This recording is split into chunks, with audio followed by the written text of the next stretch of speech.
कायनात में यकीन के बादशाह को हुसैन कहा जाता है।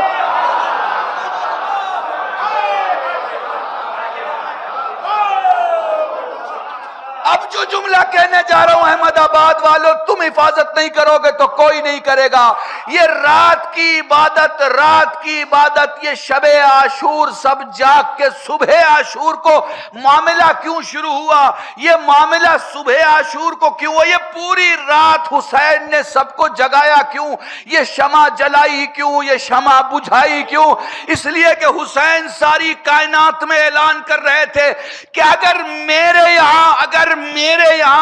मेरे यहां शक का कोई मुसाफिर हो तो चला जाए। बहुत बड़ा जुमला कहने जा रहा हूं।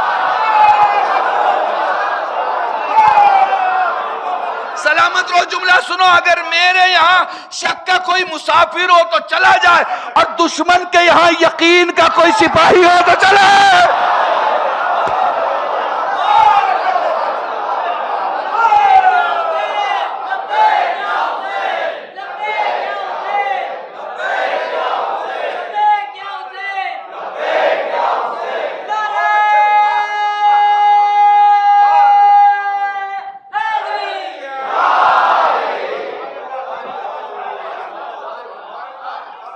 महसूस कर पा रहे हैं आप? तो रसूल की सारी तालीम क्या थी?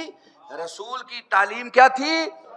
शक ना करो। अब मैं तुम्हें दिखाऊं शक कैसा होता है। रोजा रखा है आपने, रोजा रखा है, ठीक है, शक हो गया कि पता नहीं सेहरी कब की थी, बताओ रोजा का क्या होगा? नमाज पढ़ रहे हो, शक हो गया कि तीसरी रकत थी कि चौथी रकत, बताओ क्या होगा? हज कर रहे हो, तब आप में शक हो गया, बताओ क्या होगा? हाँ, चलते चलते कभी किसी को औलाद में शक हो जाए। मैं क्या कह रहा हूं आप समझ रहे ना? शक हो गया तो शक के मजहब को खत्म किया गया है, यकीन के मजहब को इंट्रोड्यूस किया गया है ना? यकीन के मजहब को। यकीन का मजहब क्या है? इस्लाम है। कैसा यकीन का मजहब? अली से पूछा गया, खुदा को देखा है? देखा है तो फरमाते हैं, क्या फरमाते हैं? तू सोच भी कैसे सकता है अली ऐसे खुदा को सजदा करे जिसे देखा ना हो? दुरूद पढ़े मोहम्मद वाले मोहम्मद।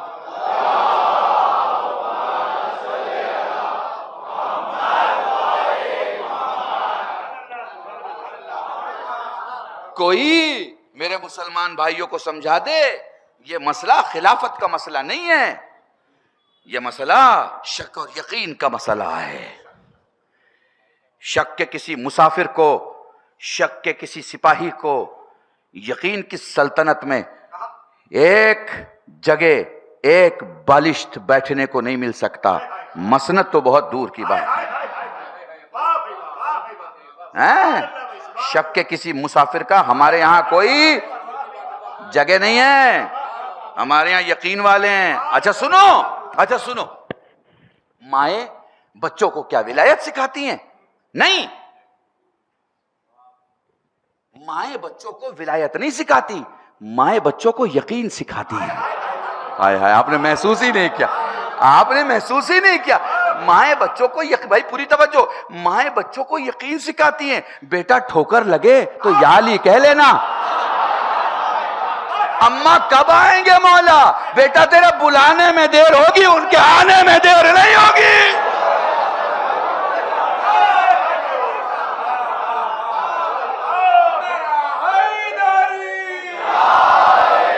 जब ये नारा लगा करे सलामत रहो बेटा,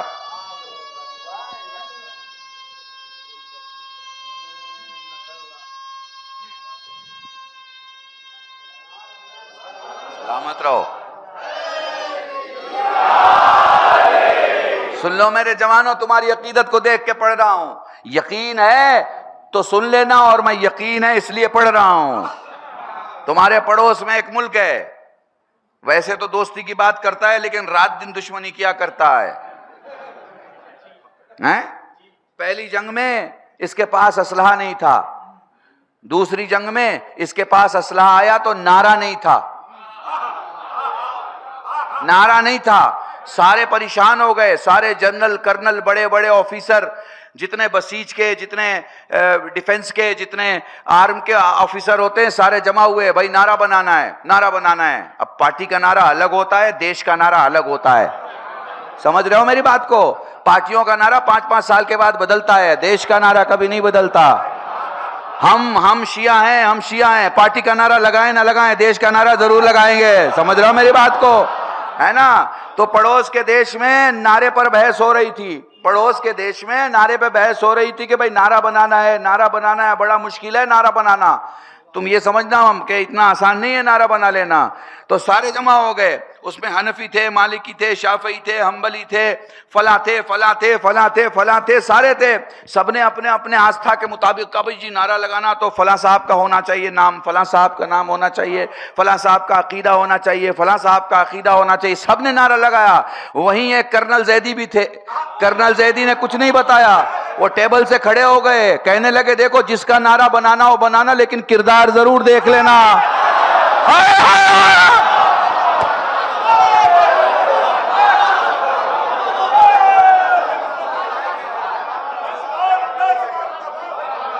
जिंदा तारीख पढ़ रहा हूं, जिंदा तारीख। वहीं कर्नल जैदी भी थे, वो खड़े हो गए, ये कहते हुए खड़े हो गए, मैं नहीं कहूंगा किसका नारा बनाओ किसका नारा मत बनाओ, भाई तुम्हारी मर्जी, जिसका नारा बनाना हो बना लेना। लेकिन आर्म फोर्स का काम होता है बढ़ बढ़ कर हमले करना, उसका काम होता है हिम्मत से आगे बढ़ना, उसका काम है जुर्रत दिखाना। तो नारा ऐसे का बनाना जो मैदान में आगे बढ़ाओ, पीछे ना हटाओ।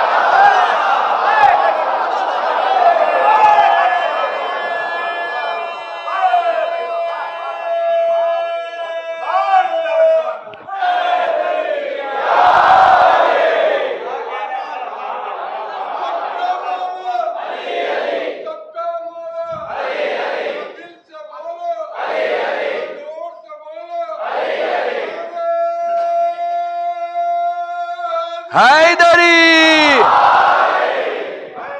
नारो यारे कोई लगावे छे, क्या कहने, हैदरी नारो यारे कोई लगावे छे, हर मोमिनना चेहरा ने चमकावे छे। केम न गूंजे नारे हैदर थी महफिल, केम न गूंजे नारे हैदर थी महफिल, आ तो नस्लोनी पहचान करावे।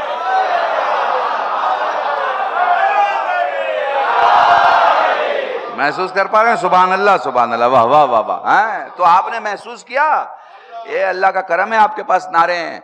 एक जुमला मैंने अलीपुर में पढ़ा था, तुम्हारे जवान मेरे जवानों तुम्हारे लिए कह रहा हूं, तुम्हारे दुश्मन ने गली बना ली, तुम्हारे दुश्मन ने महल्ला बना लिया, तुम्हारे दुश्मन ने शहर बना लिया, तुम्हारे दुश्मन ने स्टेट बना लिया, तुम्हारे दुश्मन ने मुल्क बना लिया, मगर एक नारा ना बना सके।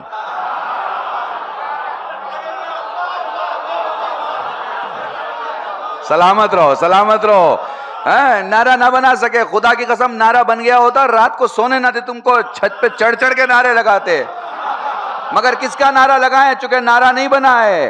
नारा सिर्फ तुम्हारे यहाँ है, बाप का भी नारा लगाते हो, बेटे का भी नारा लगाते हो। हाय हाय हाय हाय हाय हाय हाय हाय। नजफ में भी नारा लगाते हो, करबला में भी नारा लगाते हो। नजफ में नारे हैदरी कहते हो, करबला में लब्बैक या हुसैन कहते हो। दोनों नारों का एक फर्क है, बाप का नारा लगाओ, बाप का नारा लगाओ तो कौमें घबराती हैं, बेटे का लगाओ तो हुकूमतें परेशान हो जाती है।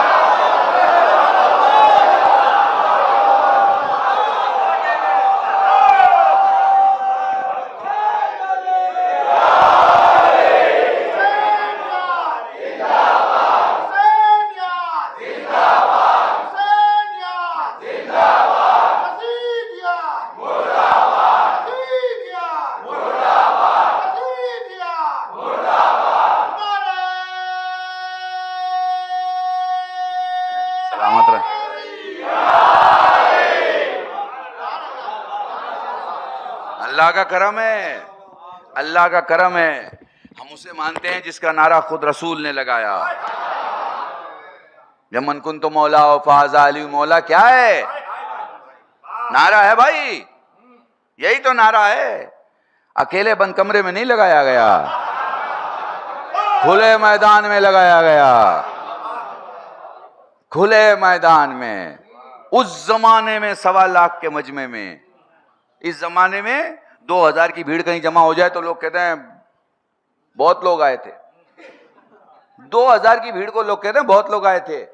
आज भी हिंदुस्तान इतना बड़ा मुल्क है हमारा, 135 करोड़ की जमात, 135 करोड़ हमारे हिंदुस्तानी भाई बहन हैं। इतनी तादाद में आज भी कोई लीडर अगर 1.25 लाख मजमा कहीं खड़ा कर दे,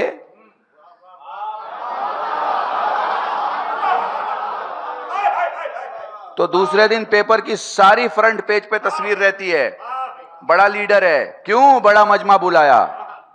कब? आज की डेट में 135 करोड़ आबादी है। 47 साल पहले कितनी आबादी थी? 70 साल पहले कितनी आबादी थी? हिंदुस्तान पाकिस्तान के बंटवारे के टाइम कितनी आबादी थी? 47 करोड़, 46 करोड़, इससे ज्यादा की आबादी नहीं थी। थोड़ा सा 50 साल और पीछे चले जाओ, 100 साल और पीछे चले जाओ, 200 साल और पीछे चले जाओ, 500 साल और पीछे चले जाओ, 1000 साल और पीछे चले जाओ, 1200 साल और पीछे चले जाओ, 1400 साल और पीछे चले जाओ। श्रीलंका को भी समेट लो, बांग्लादेश को भी समेट लो, पाकिस्तान को भी समेट लो, नेपाल को भी समेट लो। ये सब समेट के देखो कितनी आबादी होगी। जब इतनी बड़ी जमीन की आबादी समझ में आ जाए तो सोचो छोटे से अरब की कितनी आबादी होगी। उस छोटे से अरब में सोचो, उस छोटे से अरब में कितनी तेजी से इस्लाम फैल रहा था। 1.25 लाख की आबादी जमा थी, 1.25 लाख की आबादी, 1.25 लाख। उस जमाने में जमीन पर अगर उस वक्त गूगल होता, मैं कुछ कह रहा हूं तुम्हारे सामने, मेरे जवानों तुम समझो इस बात को। उस जमाने में जमीन पर अगर गूगल होता तो उसका कैमरा गदीर खुम में होता, और वो क्या कह रहा होता, तो कहता विश्व की सबसे बड़ी भीड़ जमा हुई है। दुनिया की सबसे बड़ी भीड़ 2 ही जगह आती है, या बाप के यहां आई है या बेटे के यहां।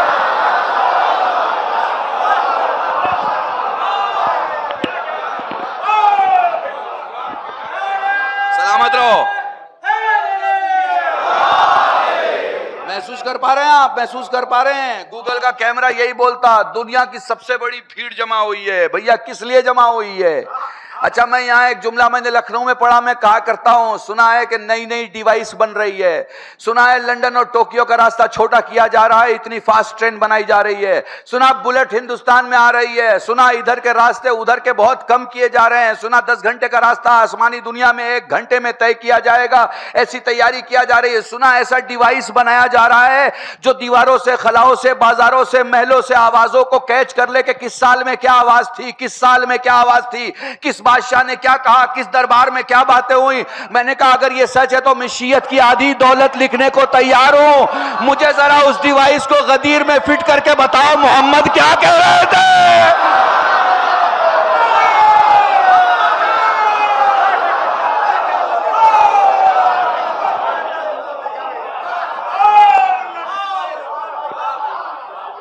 मैं जरा देखूं तो सही मेरा रसूल कैसे बुला रहा था और मेरा अली कैसे आ रहा था। दुरूद पढ़े मोहम्मद वाले मोहम्मद।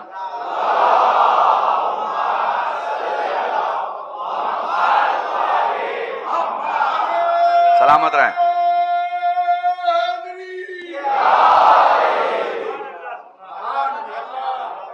अल्लाह की कसम जिंदा कौम हो जो कि इमाम जिंदा है।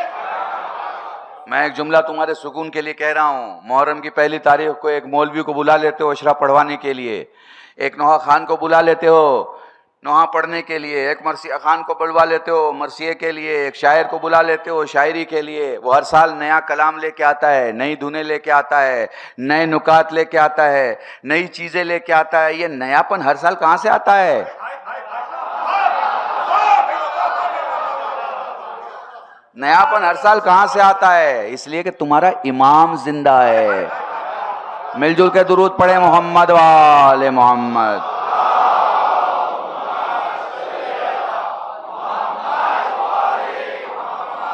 हक का रास्ता होकर करबला से आता है। हाँ, हक का रास्ता होकर करबला से आता है। अब भी जालिमों को डर करबला से आता है। और या हुसैन कहकर मैं लिखने बैठ जाता हूँ, शेर खुद ब खुद बनकर करबला। वाह वाह वाह वाह वाह वाह, सुभान अल्लाह सुभान अल्लाह। हैदरी इस नारे की आदत रखो, ये मुसीबत आने नहीं देता और आ जाए तो रहने नहीं देता। बस शर्त यह है कि यकीन से गुफ्तगू हो, शक से गुफ्तगू ना हो। शर्त यह है कि बातें यकीन से हो। तो मैं कह रहा था पड़ोस का मुल्क है। आपको मैं जो अब बात बताने वाला हूं अपनी खिताबत के शुरुआत के जमाने में पढ़ा करता था, मगर ये रिटन फैक्ट है। हमारे पड़ोस में डिफेंस की डायरी है। डिफेंस की डायरी में ये उसूल लिखा है कि जब नारा लगाओ, बढ़ कर हमले करो तो नारे हैदरी लगाओ।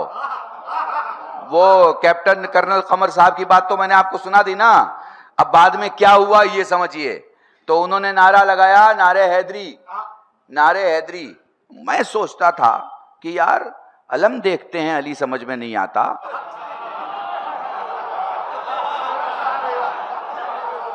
कलम देखते हैं अली समझ में नहीं आता, मस्जिद देखते हैं अली समझ में नहीं आता, मिंबर देखते हैं अली समझ में नहीं आता, मैदान देख के अली समझ में आता।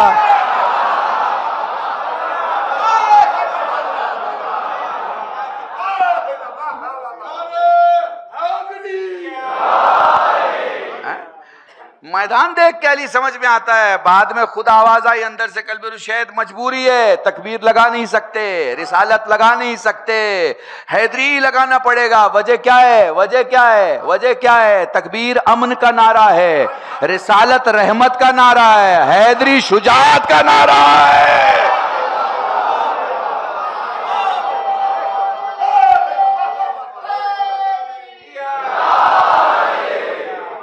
मिलजुल के दरूद पढ़े मोहम्मद वाले मोहम्मद।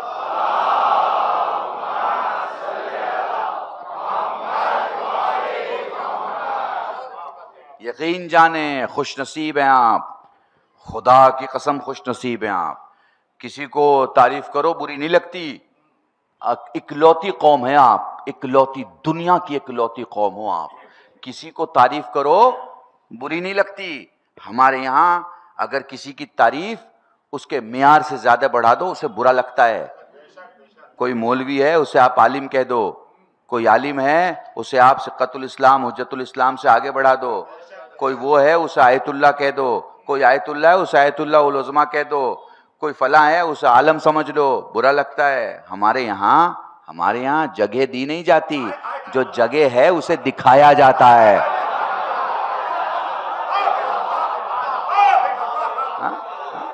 अब चूंकि बात है तो मैं अपने जवानों को भी समझा दूं। जैसे किसी मजलिस में जा रहे हो, किसी प्रोग्राम में जा रहे हो, किसी दुनियावी मामलात की बात कर रहा हूं, दीनी मामलात की बात नहीं कर रहा। अब वहां पे आप पहुंचे तो आपको बैठने के लिए आपका मौला क्या समझा रहा है? पीछे बैठो, आगे मत बैठो।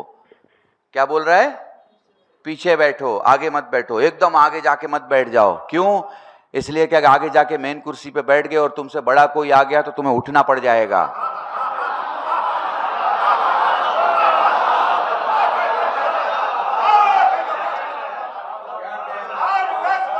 और वो तुम्हें अच्छा नहीं लगेगा, अंदर से खराब लगेगा कि तुम्हें कुर्सी छोड़नी पड़ी। ठीक है ना? समझ रहे हैं मेरी बात को? तो क्या कहा गया? पीछे बैठो, आगे मत बैठो। और अगर तुम में दम है तो लोग खुद ही तुम्हारी जगह से तुम्हें उठाएंगे और आगे तक लेके जाएंगे। तो पीछे बैठो। महसूस कर पा रहे हैं आप? ये हर चीज, एक एक चीज मौला फरमाते हैं जहां डर लगे वहां कूद जाओ। क्या फरमाते हैं? जहां डर लगे। ऐसे थोड़ी आप हैदरी लगाते हो, किरदार है अली, ऐसे ही नहीं लगाते आप। कभी मैदान से भागा नहीं, कभी मैदान से नहीं भागा, कभी नहीं भागा, कभी नहीं भागा। हाँ, किसी को भी तारीख देखनी है देख ले, हमारी अपनी लिखी हुई तारीख देख ले, अपनी लिखी हुई तारीख देख ले। दो बातों से तो कभी इनकार नहीं कर सकता। एक, इस बात से इनकार नहीं कर सकता कि वो काबे से आया नहीं। दूसरी, इस बात से इनकार नहीं कर सकता कि मैदान से गया नहीं।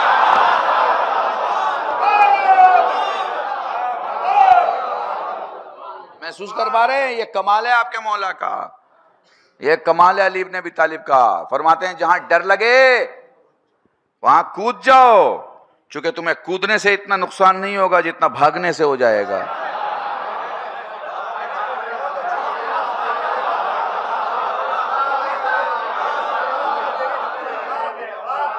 ये तुम्हारा मौला है, फख्र करो अपने मौला पे। फरमाते हैं जहां डर लगे वहां कूद जाओ, चूंकि तुम्हें कूदने से इतना नुकसान नहीं होगा जितना भागने से हो जाएगा। पूरी दुनिया की पुलिस की तफ्तीश इसी एक कौल की बुनियाद पर है।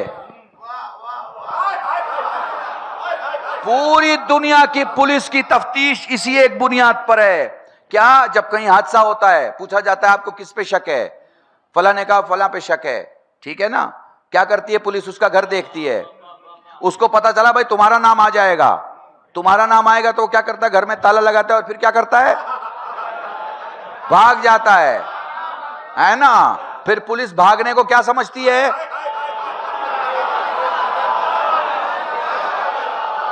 पुलिस भागने को गुनाह समझती है। इन्होंने मैदान में नहीं समझा कि भागना गुनाह है।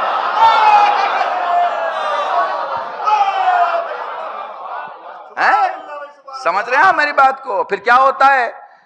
जो भागता है उस पर शक बढ़ जाता है और धीरे धीरे यकीन में तब्दील होने लगता है कि जब गुनाह किया नहीं तो भागा क्यों? जब गुनाह किया नहीं तो दूसरी चीज है, मौला फरमाते हैं झूठे की मेमोरी कमजोर होती है। जो झूठा होता है उसकी याददाश्त कमजोर होती है। दुनिया की पूरी तफ्तीश इस बात पर भी है, इस बात पर। ये दो बातें ऐसी हैं जिनके दरमियान कोई भी बच नहीं पाता। कातिल हो, लुटेरा हो, झूठा हो, गबन करने वाला हो, लूटने वाला हो, वो इस दो कौल के, मौला के दो कौल के दरमियान पकड़ लिया जाता है। पुलिस क्या करती है? 11:35 पे आप कहां थे? घर में था सर। अच्छा, फिर आप 45 पे कहां थे? सर मैं बाहर चला गया था, दुकान पे खड़ा कोई सामान ले रहा था। अच्छा, फिर 3 बजे का ऑफिस में था सर। अच्छा, फिर 3:30 बजे क्या कर रहे थे? उसने कहा भाई कोई काम कर रहा था। आपने बताया था 11:30 बजे आप बाहर निकल गए थे। जी सर मैं निकल गया था। नहीं अभी आपने कहा 11:45 पे आप घर थे, फिर 11:30 बजे बाहर कैसे निकल गए आप? झूठे की मेमोरी कमजोर होती है, वो बोलने के बाद याद नहीं रख पाता कि उसने बोला क्या है। झूठे की मेमोरी कमजोर होती है, हमारी नहीं। हमारे 5 साल के बच्चे को भी याद है कि पंजतन 5 हैं, इमाम 12 है, मासूम 14 है। दुरूद पढ़े मोहम्मद वाले मोहम्मद।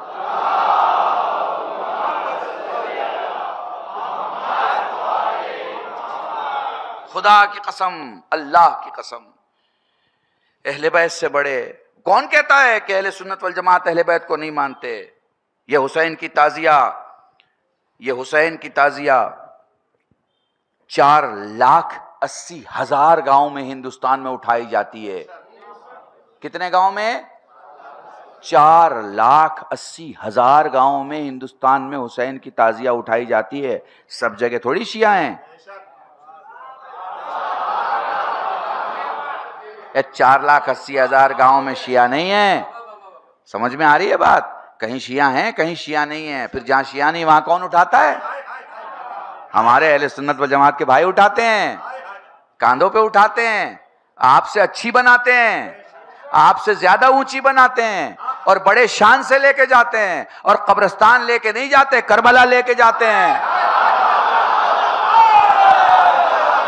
मैंने बहुत बड़ा जुमला कहा है, खुदा की कसम बहुत बड़ा जुमला कह रहा हूं। अगर समझ पाओ तो समझ लेना, ठीक है ना। ये जो हमारे सुन्नी भाई हैं भाई, ये जो हमारे बरादरान सुन्नत है, यही ताजिया लेके जाते हैं। आपसे अच्छा बनाते हैं, आपसे बेहतरीन बनाते हैं, आपसे बुलंद बनाते हैं, कांधों पे उठाते हैं। बड़े बड़े शहरों में एक शिया नहीं होता, सुन्नी ताजिया उठाता है, हिंदू ताजिया उठाता है, दलित ताजिया उठाता है, ब्राह्मण ताजिया उठाता है, राजपूत ताजिया उठाता है। क्योंकि ताजिया उठाने के लिए 2 ही शर्तें हैं, या मां अच्छी हो या नस्ल अच्छी हो। महसूस कर पा रहे हो क्या जुमला है? और फिर ये क्या करते हैं, चाहे वो हिंदू उठा रहा हो, चाहे वो सुन्नी उठा रहा हो, चाहे वो शिया उठा रहा हो, हुसैन की ताजिया उठा के अब्बा की मैयत उठाई कब्रिस्तान ले गए, चचा की मैयत उठाई कब्रिस्तान ले गए, मामू की मैयत उठाई कब्रिस्तान ले गए, माँ की मैयत उठाई कब्रिस्तान ले गए। लेकिन रसूल के नवासे के रोजे की शबी उठाई कहां ले गए? जरा बोलना, कहां ले गए? करबला करबला, गुजरात वाले गुजरात की करबला, अहमदाबाद वाले अहमदाबाद की करबला, पंजाब वाले पंजाब की करबला, दिल्ली वाले दिल्ली की करबला, कलकत्ते वाले कलकत्ते की करबला, लंदन वाले लंदन की करबला। भाई दफन करने जा रहे हो ना, तो फिर कब्रिस्तान क्यों नहीं जाते हो? उन्होंने कहा आप समझे नहीं, जो जी के मर जाए वो कब्रिस्तान जाता है, जो मर के जिंदा हो जाए वो करबला जाता है।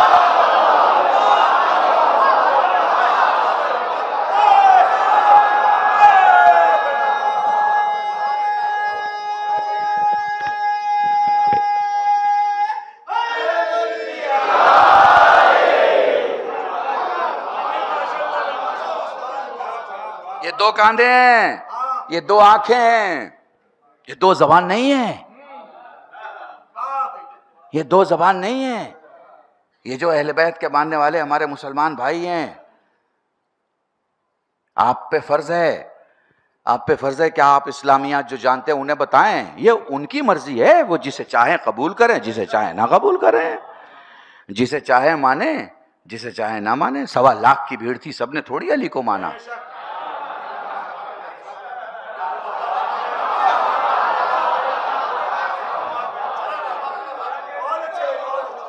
आपको सुनाने की जिम्मेदारी है, मनवाने की जिम्मेदारी नहीं है।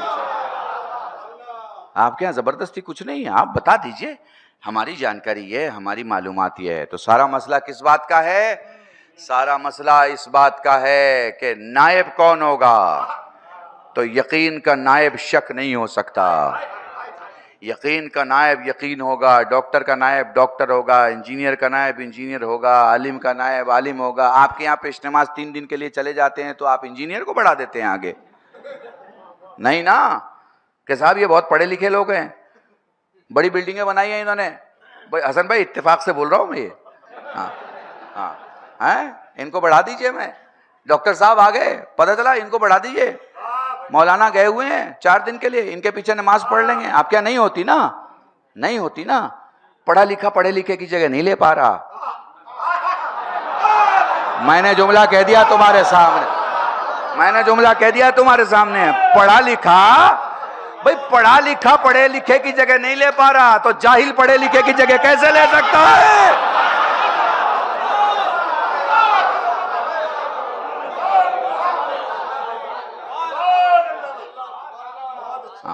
भाई वो इशारा कर रहे हैं, जरा और आगे आ जाइए। अभी आगे तो जगह है नहीं, लेकिन फिलहाल चलिए, चले आ जाएं, आ जाएं, जगह नहीं है, थोड़ा सा आगे आ जाएं, चले इंशाल्लाह। सलामत रहें।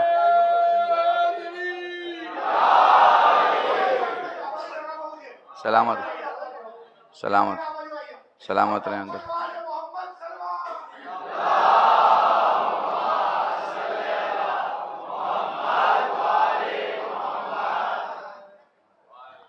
एक बार मिलजुल कर दुरूद पढ़े मोहम्मद वा।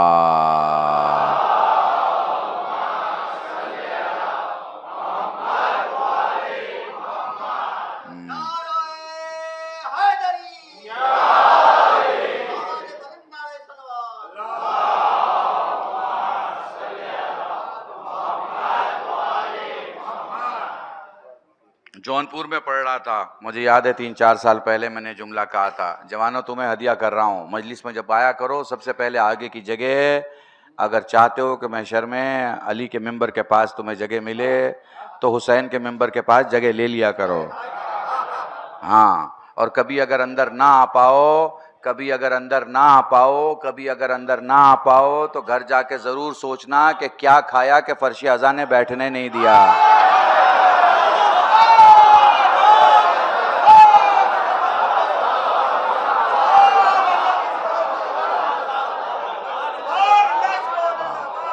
महसूस कर पा रहे हो? ऐसा क्या खा के आए कि फर्श अज़ा नहीं बैठने नहीं दिया? ये सब कुछ जिंदा है, सब कुछ जिंदा है। ये मिंबर जिंदा है, ये फर्श अज़ा जिंदा है। यहाँ किसी की हुकूमत नहीं चलती। यहाँ गुजराती का जुमला इस्तेमाल करूं, मन माफिक जो चाहे वो पढ़ के चला जाए, ऐसा नहीं हो सकता। यहाँ मजमे का एक छोटा बच्चा भी टोक देगा, क्योंकि उसे दीन उसकी माँ से मिला है, उसके बाप ने समझाया है, उसके आलिम ने इस्लाह की है। हर साल मुहर्रम के आईने में उसने अपना किरदार देखा है। हर साल मुहर्रम के आईने में उसने अपना किरदार देखा है। तो महसूस कर पा रहे हैं? तो नियाबत में आलिम भी आलिम की जगह नहीं ले सकता भाई, तो फिर ये बिना पढ़ा हुआ आलिम की जगह कैसे ले सकता है? तो आपके सामने मैं दो शहर रखता हूं, एक शहर का नाम है मदीना और एक शहर का नाम है शाम, ठीक है? अब यहां से थोड़ा सा मेरा जो डिप्लोमेटिकल वे है वो भी शुरू होगा। वो पॉलिटिकल वे में आप समझ लीजिएगा शहर के नामों से कि मैं किसकी बात कर रहा हूं, ठीक है?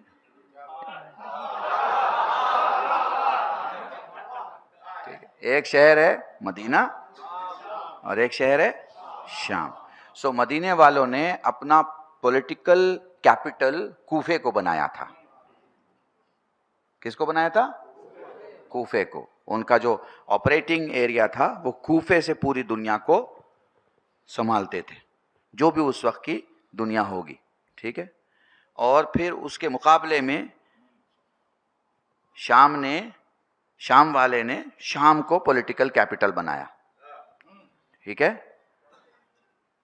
अगर रसूल की आबरू का ख्याल होता और उस शहर के तकद्दुस और अजमत का ख्याल होता तो आते न रसूल के शहर में,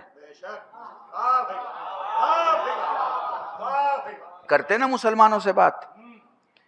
मगर यह मामला नहीं रहा। मामला क्या रहा? शाम को पॉलिटिकल कैपिटल बनाया गया। अच्छा, फिर एक गवर्नमेंट कैसे चलती है? एक गवर्नमेंट चलती है बिजनेस ग्रुप से। काहे से चलती है? बिजनेस ग्रुप से। बिजनेस ग्रुप काम करता है, फिर उसके बाद उसका रेवेन्यू होता है। रेवेन्यू टैक्स गवर्नमेंट को पे होता है, फिर गवर्नमेंट उस टैक्स के पैसों से अपने काम करने वालों को तनख्वाह देती, सैलरी देती।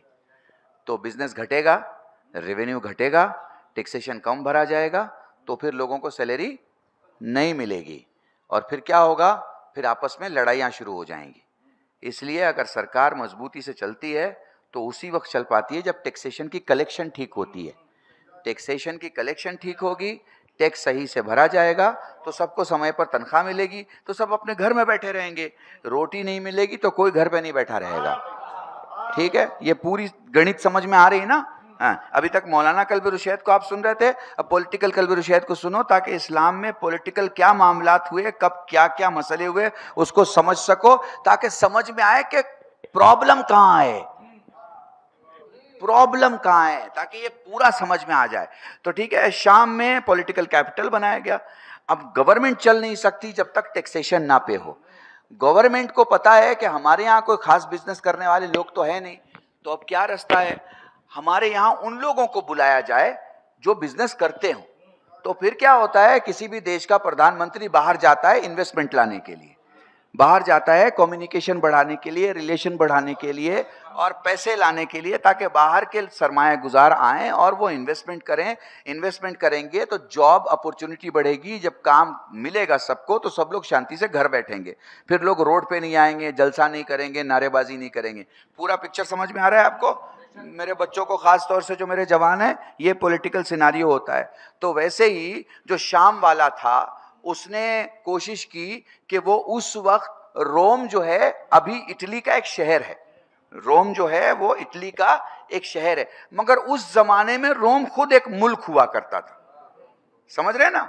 रोमन एम्पायर, ये जो वहां की जो पूरी सभ्यता है, बहुत पुरानी सभ्यता है, उस सभ्यता में उस देश का बहुत बड़ा एक जगह, एक स्पेस, एक वजूद था। समझ में आ रही बात?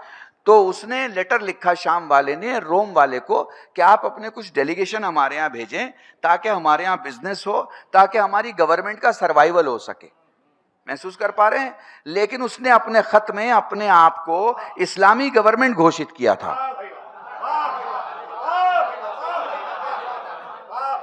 अब वो तो बादशाह था, हैं भाई? गोरे लोग तो गोरे लोग होते हैं, समझदार लोग होते हैं। अंग्रेज था, इटालियन था, उसने खत पढ़ा, उसने कहा जी मैंने तो सुन रखा है कि इस्लाम का मेन जो मुश्किल कुशाई हस्तियां हैं वो तो मदीने में रहती हैं। फिर ये मदद कौन मांग रहा है? आय हाय हाय, आय हाय हाय हाय। मैंने पूरी मजलिस खुदा की कसम इसे एक जुमले में पढ़, फिर ये मदद कौन मांग रहा है? उनका जी मदीने में तो हैं। अच्छा, कौन है? कहा अली हैं, अली इब्ने अबी तालिब। कहां से इनके मामलात का? मदीना, कूफा। अच्छा, तो एक काम करो, ऐसा करो कि शहर में किसी को भेजो, देखो शायद कोई कूफे से और शायद कोई शाम से आया हो।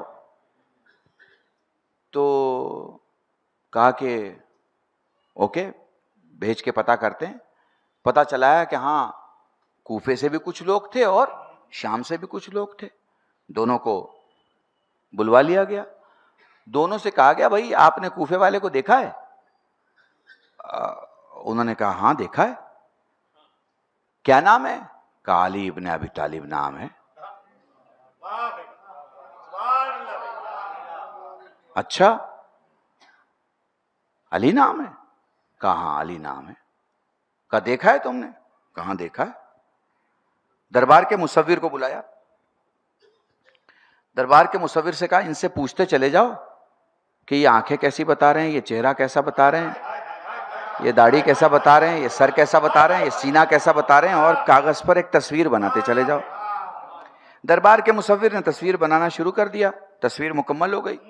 फिर कहा जाओ जरा शाम से अगर कोई डेलीगेशन आया तो उसे बुला लो। उनसे पूछा भाई तुम जानते हो? कहाँ जानते हैं? कहा देखा है। कहाँ देखा है? अब समझ रहे हो ना, बताने की तो जरूरत नहीं है, ठीक है ना, बात समझ में आ रही है। उन्होंने तस्वीर बनाना शुरू किया। अब दो तस्वीर दो कागज पर तैयार हो गए। बादशाह के पास तस्वीर पेश कर दी गई।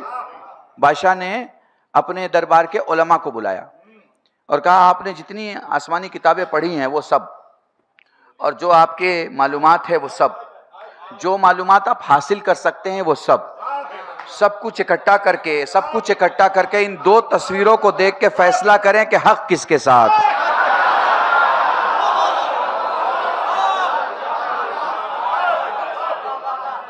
इन दो तस्वीरों को देख के फैसला करें कि हक किसके साथ है।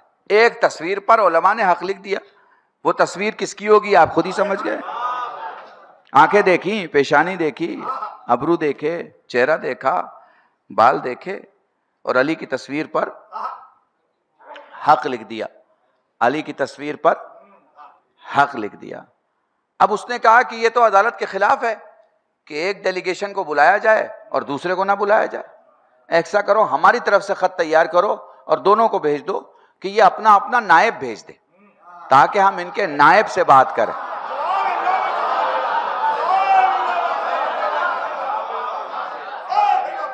शाम शहर से रोम शहर तक, शाम उस वक्त भी एक मुल्क था और रोम उस वक्त भी एक मुल्क था।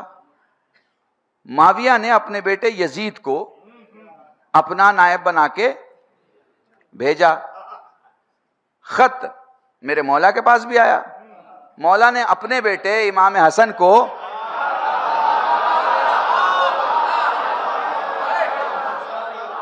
अपना नायब बना के भेजा। हैं? ठीक है, अपना नायब बना के भेजा। यजीद कैसर रोम के दरबार में पहुंचा। बड़ा सा दरबार, बहुत ज्यादा भीड़, कुर्सियों के दरमियान वो जो आने की जगह होती है वहां यजीद पहुंचा और रुकू की हालत तक ताजीम के लिए झुका। आगे बढ़ा, फिर झुका, आगे बढ़ा, सीढ़ियों के करीब फिर झुका।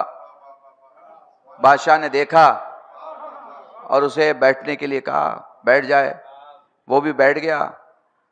अब आपका मौला दरबार में दाखिल हुआ।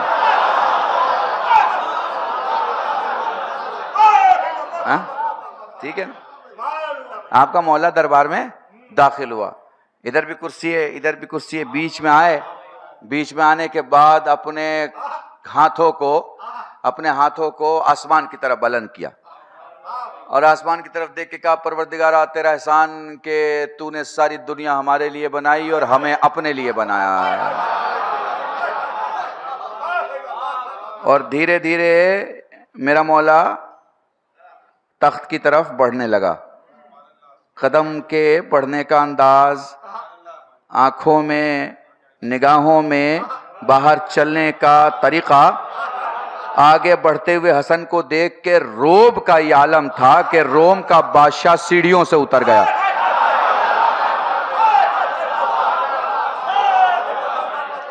हाँ, जलालत और जलाल का आलम था कि रोम का बादशाह सीढ़ियों से उतर गया। हाथों को पकड़ा, हाथों को पकड़ के धीरे धीरे सीढ़ियों से ऊपर आया, अपने बाजू की जगह पर बैठने के लिए कहा। मौला वहां नहीं बैठे जहां बादशाह कह रहा था, मौला वहां बैठे जहां बैठना चाह रहे थे।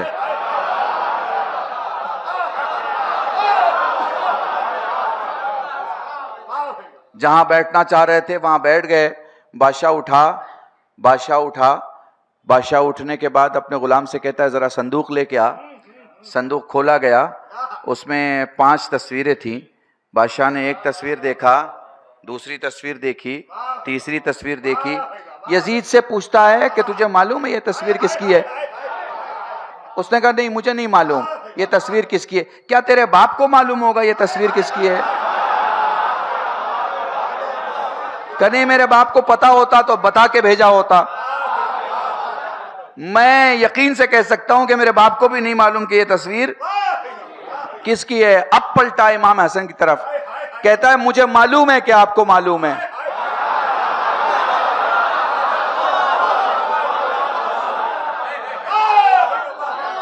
सलामत रहें। मुझे मालूम है कि आपको मालूम है, मगर इससे इसलिए पहले पूछ लिया कि अगर आपसे पूछ लेता तो ये बाद में बोल देता मुझे तो मालूम था, तुमने मुझसे पूछा ही नहीं। तो इससे कबूल करवा लिया कि इसे नहीं पता और इसके बाप को भी नहीं मालूम कि ये तस्वीर किसकी है। आप बताएं ये तस्वीर किसकी है? इमाम खड़े हुए, आपने तस्वीर देखी, अपनी अबा से तस्वीर पूछ के कहा ये आदम की तस्वीर है, ये नूह की तस्वीर है, ये इब्राहिम की तस्वीर है, ये मूसा की तस्वीर है, ये ईसा की तस्वीर है। बादशाह ने फौरन गुलाम से कहा जा जरा बड़ा संदूक लेके आ। संदूक लाया गया, संदूक खोला गया। हसन ने फिर एक तस्वीर निकाली, कहा ये शीश की है, ये अनूश की है, ये कैनान की है, ये महलाइल की है, ये अलियारस की है, ये अखनू की है, ये साम की है, ये अरफैशत की है, ये शालिख की है, ये अरगू की है, ये शरूख की है, ये नाखूर की है, ये ऊ की है, ऊद की है, मात की है, नजार की है, अलहमयसा की है, अलियसा की है, खैदार की है, बनत की है, सुलेमान की है, याकूब की है, सुलेमान की है, जकरिया की है, यहिया की है। एक एक नबी का नाम बताते रहे। बादशाह मुस्कुराता रहा, कभी दाहिने तरफ आता था, कभी बाएं तरफ आता था। मुस्कुरा के कहते परेशान ना हो, हम सिर्फ नाम नहीं बताएंगे, इनकी जबान भी बताएंगे, इनका इलाका भी बताएंगे, इन पर जो अल्लाह ने किताब नाजिल की वो भी बताएंगे, इनके दोस्तों के मकान कहां थे वो भी बताएंगे, इनके दुश्मन के बारे में भी बताएंगे, इन्हें खुदा ने जो मौजज़ा दिया वो भी बताएंगे, इनका जमाना भी बताएंगे, इनका इलाका भी बताएंगे, इनकी इबादतगाह भी बताएंगे, इनका मकान भी बताएंगे, खुदा के नजदीक इन्हें जो अजमत दी गई है वो भी बताएंगे, इन्हें जो सिफत अता हुई है वो भी बताएंगे। बादशाह हसन से मुखातिब रहते रहते अपने दरबारियों को देख के कहता सोचो तो सही, जब बेटा ऐसा है तो बाप कैसा होगा।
सलामत रहा। हैदरी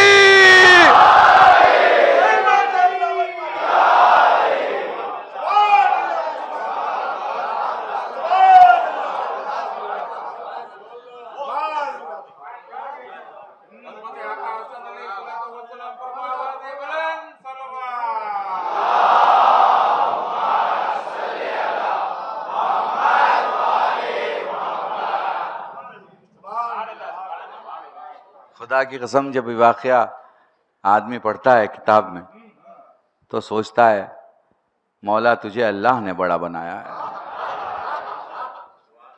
लोगों के बड़े बनाए हुए खत्म हो जाते हैं, जो अल्लाह का बड़ा बनाया हुआ है वो बाकी रहता है। अब पॉइंट की बात यह है कि 1 घंटा हो चुका है।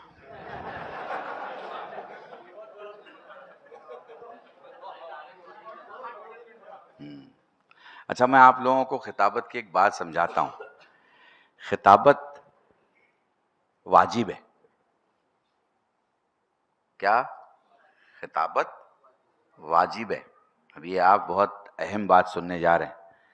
हमारे यहाँ जो जुमा पढ़ाता है आलिम दीन, वो किसी मस्जिद के मुसल्ले पे किसी आदमी से नहीं कह सकता कि खुतबा तुम दे दो और नमाज में पढ़ा लूँगा। खुतबा भी खुद ही देगा, वाजिब है। खिताबत वाजिब है। जाकरी की बात नहीं कर रहा, जाकरी की बात नहीं कर रहा, खिताबत वाजिब है। अच्छा, खिताबत की खास चीज़ क्या है? खिताबत की खास चीज़ है तिश्नगी, यानी प्यास बनी रहे, प्यास नहीं घटनी चाहिए। और ये कब हो सकता है? जब उतना ही पढ़ा जाए जितनी जरूरत है।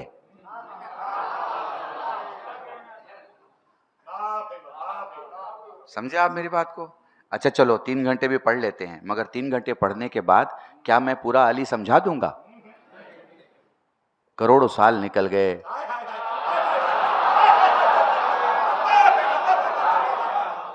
और करोड़ों साल आगे निकल जाएंगे, हैं? कोई है जमीन पर जो कह दे कि मैं अली की कमा हक़्क़हू तारीफ बयान कर सकता हूं? जब रसूल ने कह दिया कि तू नहीं समझ सकता, हमारे और खुदा के अलावा कोई अली को समझ ही नहीं सकता। समझ? अच्छा, मैं आपको एक अकली दलील दे देता हूं। अपने सब मौला ने खुतबा दिया, सब मौला का खुतबा आप उठा के देख लीजिए, 25 मिनट में खुतबा खत्म हो जाएगा।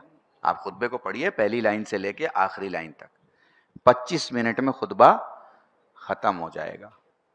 25 मिनट के बाद खुतबे में आपको समझना है तो आलिम से पूछना पड़ेगा कि क़िबला इस लाइन की व्याख्या क्या है, तो वो फिर तफसील डिटेल में महीनों भी लग सकता है। ठीक है, बहुत टाइम वो सब लग जाएगा, लेकिन जब आप पढ़ने जाएंगे तो 25 मिनट में खुतबा खत्म हो जाएगा। आगे मान लो आप 25 मिनट में उसका तर्जुमा खत्म हो जाएगा। अब मौला के पास इल्म की कोई कमी तो थी नहीं माज़अल्लाह, वो तो चाहते तो सारी रात बोलते, सारा दिन बोलते।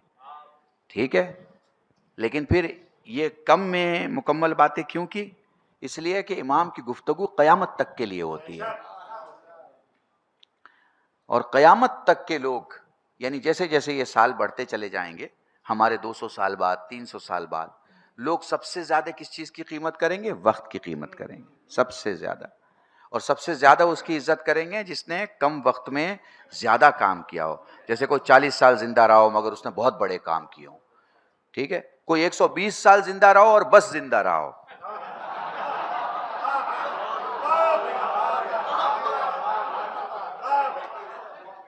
उससे ज्यादा किसकी इज्जत होगी?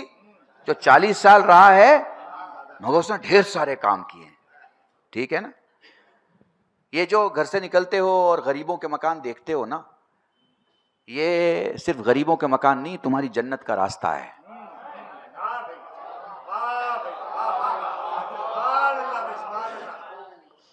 ये जो घर से निकलते हो और कोई हाजतमंद खड़ा हो के कहता है कि मैं आज परेशान हूं, वो अपनी परेशानी लेके नहीं आया, तुम्हें जन्नतुल फिरदौस पहुंचाने का रास्ता देने आया है। समझ गए? वक्त महसूस करो, वक्त बहुत अहम है। वक्त दोबारा नहीं मिलने वाला। आप तो अहमदाबाद में रहते हो, तो आप कहीं दूर से नहीं आते हो। हमारे यहाँ दिल्ली में या मुंबई में या कलकत्ता में, कैपिटल सिटी में, बाहर से लोग काम करने आते हैं और जॉब करते हैं। फिर जब मुहर्रम का चांद होता है तो उन्होंने जो कुछ कमाया होता है वो लेके अपने गांव जाते हैं। काहे के लिए जाते हैं? मुहर्रम करने के लिए जाते हैं, आज़ादारी करने के लिए जाते हैं। ठीक है, तो कुछ लोग ऐसे हैं जो 6 मुहर्रम को जाते हैं और कुछ ऐसे हैं जो 8 मुहर्रम को जाते हैं। जो 8 मुहर्रम को जाते हैं उनके पास टाइम नहीं है, बड़े लोग हैं,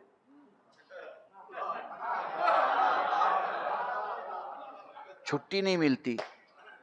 स्कूल में, बड़े स्कूल में बच्चे पढ़ते हैं, वो 5 ही दिन लास्ट का मिलता है। 8 मुहर्रम को जाते हैं, 12 मुहर्रम को आ जाते हैं, कुछ 6 मुहर्रम को जाते हैं। तो जो 8 मुहर्रम को जा रहा है उसके हिस्से का हुसैन अलग है।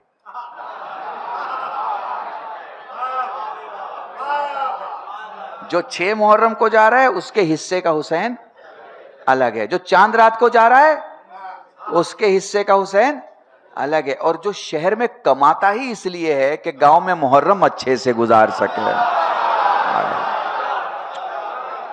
उसके हिस्से का हुसैन अलग है। हैं? आप देखो ना, मजमे में एक आदमी नारा लगाता है, सब जवाब देते हैं।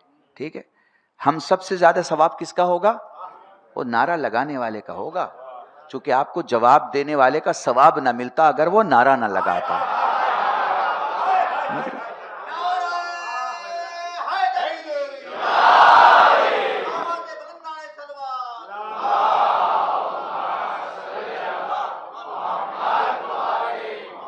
तो कोशिश क्या करें आप? कम वक्त में रीजन बने, किसी के मुस्कुराने की, किसी के खुशी की, किसी के सुकून से बैठने की, किसी के इबादत की, किसी के नारा लगाने की, किसी के नेकी करने की, किसी के दीन के मैदान में आगे बढ़ने की रीजन बने, अच्छे रीजन बने। अच्छे रीजन कौन से लोग बनते हैं? जो खुद अच्छे होते हैं।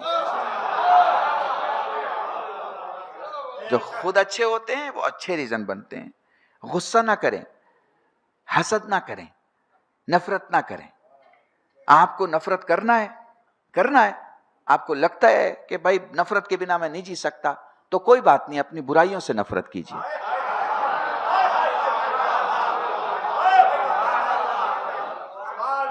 आपको करना है हसद, आपको लगता है कि मौलाना मैं ऐसा बना हुआ हूं, हसद के बिना चलता ही नहीं, क्या करें, मैं रह नहीं पाता हूं हसद के बिना। कोई बात नहीं, शैतान के साथ हसद करें, क्योंकि आप जन्नत में जाना चाहते हैं, वो आपको खींच के जहन्नम में लाना चाहता है। बड़ी जंग लड़ता है, आप बहुत जंग लड़ते हैं, आपको पता ही नहीं। आप ज़ियारत से इतना सवाब लेके आते हैं और वो धीरे धीरे कोई काम ऐसा आपसे करवाता है कि एक बड़ा गुनाह आपसे वजूद में आ जाता है। ठीक है, तो इस तरह से अपने आप को संवारें। मैंने जुमा के बाद की मजलिस में ये जुमला शायद कहा था, और आपको जवानों, आपको कह रहा हूं, हम क्या करते हैं, जैसे हमारा नाम मोहम्मद अली है या जाफर अली है या हैदर अली है, हम क्या करते हैं? हैदर अली को सजाते हैं, हैदर अली को सजाते हैं। हैदर अली एक आदमी भी तो है ना, हैदर अली एक इंसान भी है। हम क्या करते हैं? बालों में शैम्पू लगा लिया, परफ्यूम लगा लिया, ब्रांडेड ड्रेस पहन लिए, 8-10 हजार के जूते पहन लिए, तो हमने क्या सजाया? वो मोहम्मद अली को सजाया। खुदा की कसम, अगर खुदा की बारगाह में ये सजना सजाने की इंपॉर्टेंट होती तो वो काबे में सबसे ज्यादा सजाता लोगों को।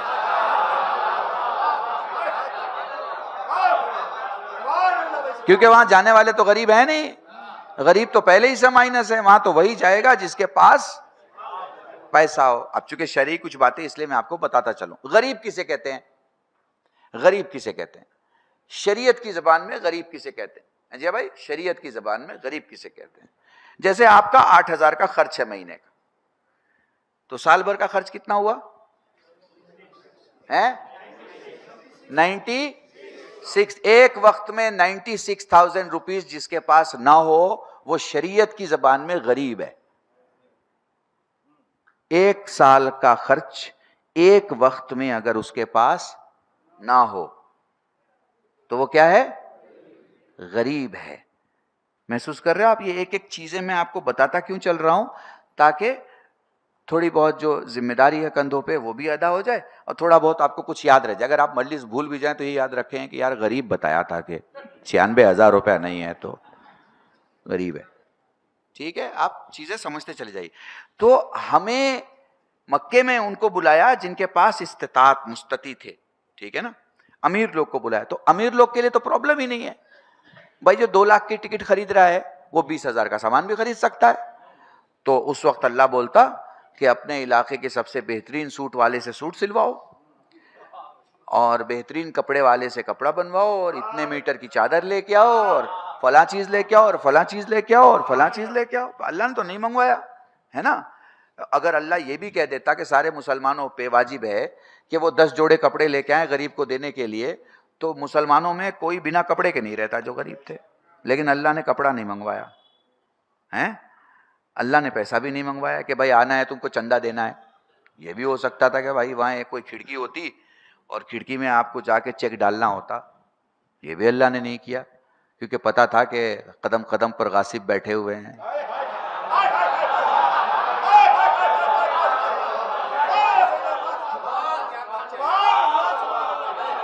ठीक है,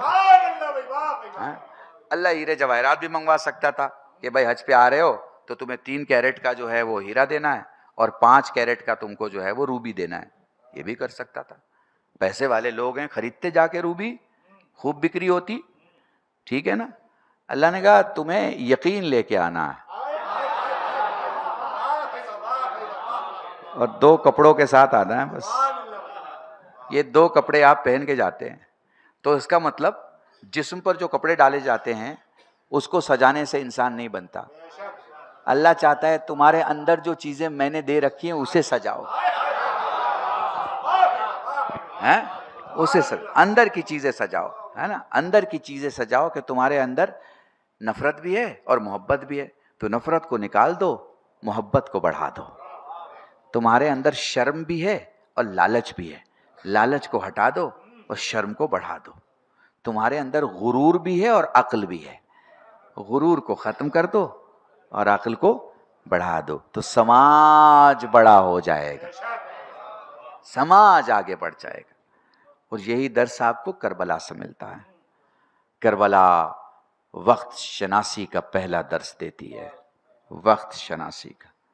वक्त को पहचानो, हालात जो भी हों यकीन करवट ना ले, यकीन पहलू ना बदले, क्योंकि यकीन जब पहलू बदलता है तो शक के सामने खड़ा हो जाता है।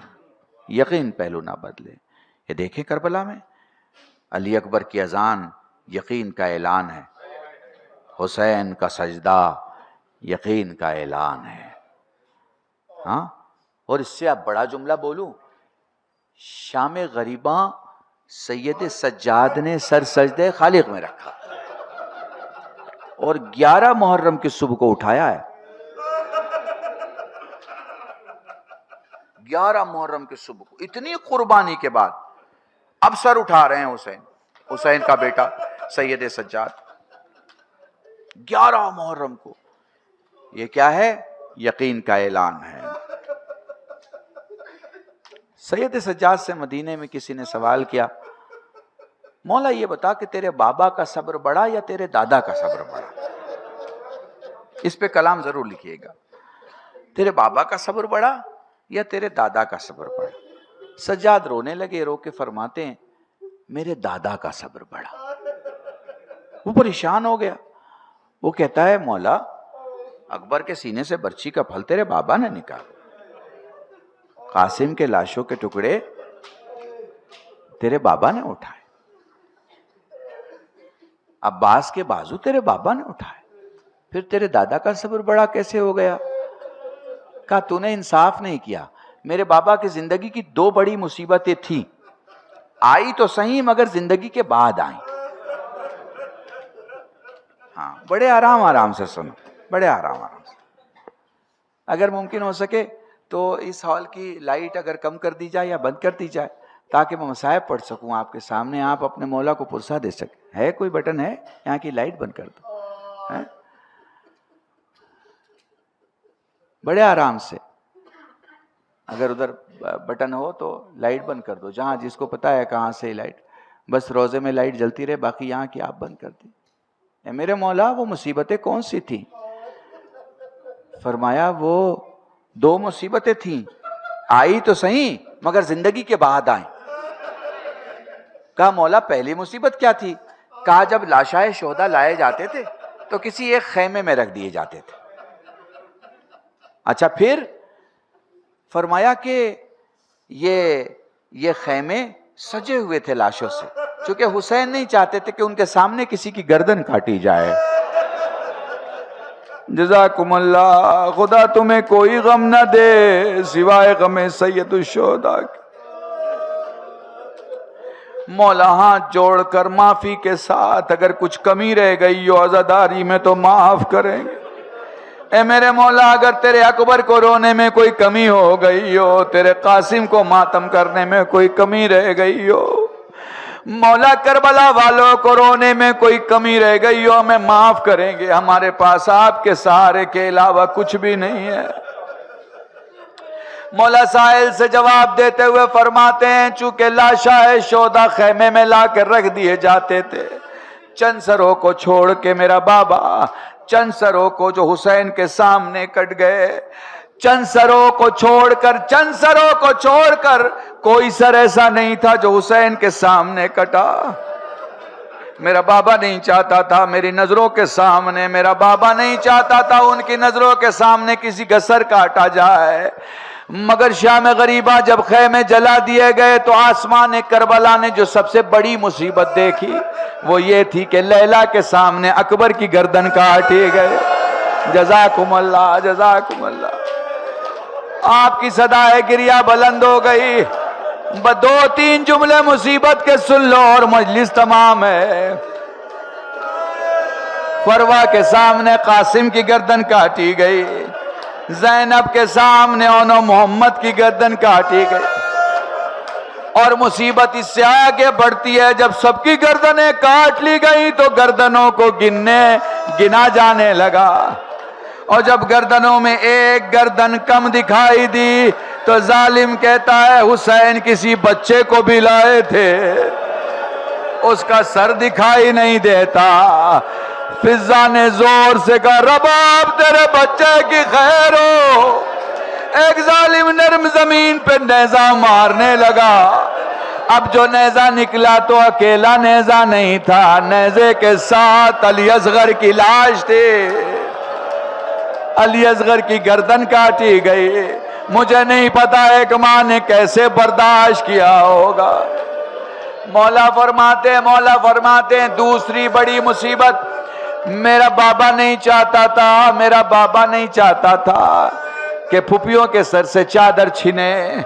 चादर तो छिनी मगर मेरे बाबा के बाद छिनी। उसके बाद रो के फरमाते इंसाफ कर, मेरा दादा जिंदा था, मेरे दादी की पसली टूट गई।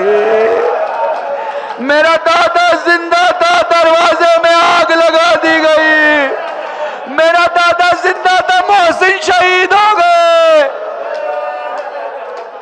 जज़ाकुमुल्लाह, जज़ाकुमुल्लाह। खुदा तुम्हें कोई गम ना दे सिवाय गमे सैयदुश्शोहदा के। वो लो 11 मुहर्रम को काफिला करबला से रवाना हुआ। वो लोग कूफे पहुंचा, कूफे से शाम आया। 1 साल की मुद्दत के बाद शाम से वापस करबला की तरफ वो लोग करबला काफिला वारिद हो गया। करबला से मदीने आ गया। सैयद सज्जाद अपने घर में बैठे हैं। आने वाला दरवाजा खुला, आने वाला आके सैयद सज्जाद से कहता है ज़ईफ तूने मेरे भतीजे सज्जाद को देखा है क्या? मैं जुमलों का खतीब हूं, इसी एक जुमले में पूरे मसाइब है। सैयद सज्जाद खड़े हुए, ए चचा आपने मुझे नहीं पहचाना। जैसे ही सीने से लगे फरमाने लगे चचा मेरे सीने को जोर से न दबाना, चचा मेरा जिस्म जख्मों से भरा। जज़ाकुमुल्लाह, जज़ा। बहुत कम अल्फाज में आखिरी जुमले मसाइब के सुन लो। तारीख कहती है जनाब अब्दुल्ला बीमार रहने लगे। अपने भतीजे सैयद सज्जाद के पास आके फरमाते हैं, अपने भतीजे सैयद सज्जाद के पास आके फरमाते हैं, मेरे लाल, मेरे मौला, मेरे इमाम वक्त, मेरी तबीयत खराब रहने लगी है, अगर हो सके तो अपनी फूफी को भेज दे। सैयद सज्जाद ने वादा किया, अपनी फूफी को साथ लेकर अपनी फूफी के घर पहुंचे। सैयद सज्जाद वापस आ गए। ज़ैनब घर में बैठी हुई हैं, अपने ही घर में बैठी हुई हैं। अब्दुल्ला घर में आए। अब्दुल्ला जैसे ही घर में आए, ज़ैनब ने गिरिया करना शुरू किया। अब्दुल्ला कहते हैं, बीबी मेरा घर पहले से मातम कदा बना है, ए बीबी ऐसे गिरिया ना करें। ए बीबी, शहर में मेरा इमाम रहता है जिसका नाम सैयद सज्जाद है, आप चाहें तो मैं आपकी सिफारिश उस इमाम से कर दूं। ज़ैनब ने पर्दा हटाया। अब्दुल्ला ज़ैनब को नहीं पहचाना, उसी इमाम ने मुझे यहाँ पहुंचाया। जज़ाकुमुल्लाह, जज़ाकुमुल्लाह। बस आखिरी जुमला मसाहिब का और मजलिस तमाम है। बोलो, एक दिन सज्जाद ज़ैनब के घर आए, न जाने ज़ैनब को क्या याद आया, दौड़ के अपने घर के आखिरी हिस्से में गई, एक गठरी उठा के लाए, उसे खोला, उसमें जली हुई मसनद थी। उसे देखकर बहुत देर तक रोई। उसे जमीन पे रख के फरमाया, मेरे लाल सज्जाद इस पे बैठ जा। सज्जाद जैसे ही अपने बाबा की जली हुई मसनद पे बैठे, ज़ैनब फरमाती, लाल तुझे तेरे बाबा का पुरसा, तुझे तेरे चचा का पुरसा, तुझे तेरे भाई का पुरसा। सज्जाद खड़े हो गए। फूफी अम्मा आप बैठ जाए। ए फूफी, आप जानती है मैं बीमार था, मेरे हाथों में हथकड़ी थी, पाँव में बेड़ी थी। ए फूफी, मैंने आपको आपके भाई का पुरसा नहीं दिया। ए फूफी, तुझे तेरे हुसैन का पुरसा, तुझे तेरे अब्बास का, ए फूफी तेरे अली अकबर का पुरसा। हाय मदीने में कोहरा मच गया।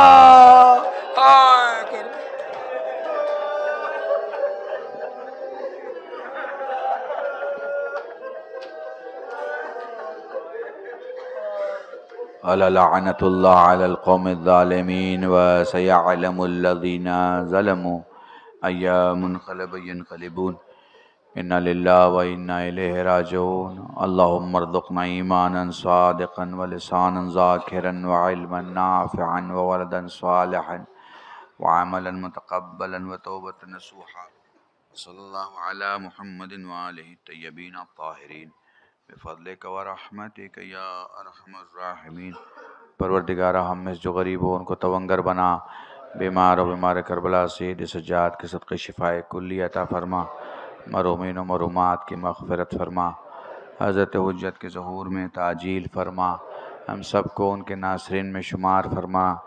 इलाही, जो भी जहाँ कहीं भी मिशन इमाम हुसैन को बढ़ा रहा है, दामे दिरम सुखन कदम मदद कर रहा है, इलाही उन्हें आफ़ात अर्ज़ी और बलायात समावी से महफूज फरमा, गुनाहों को माफ़ फरमा, दुआओं को कबूल फरमा, हमारे इन चंद आंसुओं को बारगाह ज़हरा में शरफ़ क़बूलियत अता फरमा। रब्बना तक़ब्बल मिन्ना इन्नका अंतस समीउल अलीम बिहक़्क़ि मुहम्मदिन व आलिहि तय्यबीन अत्ताहिरीन बिफ़ज़लिक व रहमतिक या अरहमर राहिमीन। साथ मिलके अपने वक्त के इमाम की सलामती की दुआ और उसके बाद मातम का पुरसा पेश करें। अल्लाहुम्मा सल्लि अला मुहम्मदिन व आले मुहम्मद। बिस्मिल्लाहिर्रहमानिर्रहीम। अल्लाहुम्मा कुन ले वलियकल हुज्जत इब्निल हसन सलवातुका अलैहि व अला बाई फी हाज़िहि साअति व फी कुल्लि साअ वलिय्यन व हाफ़िज़न व क़ाइदन व नासिरन व दलीलन व ऐना हत्ता तुस्किनहु अर्दक तवअन व तुमत्तिअहु फ़ीहा तवीला बिरहमतिक या अरहमर राहिमीन। मातम हुसैन।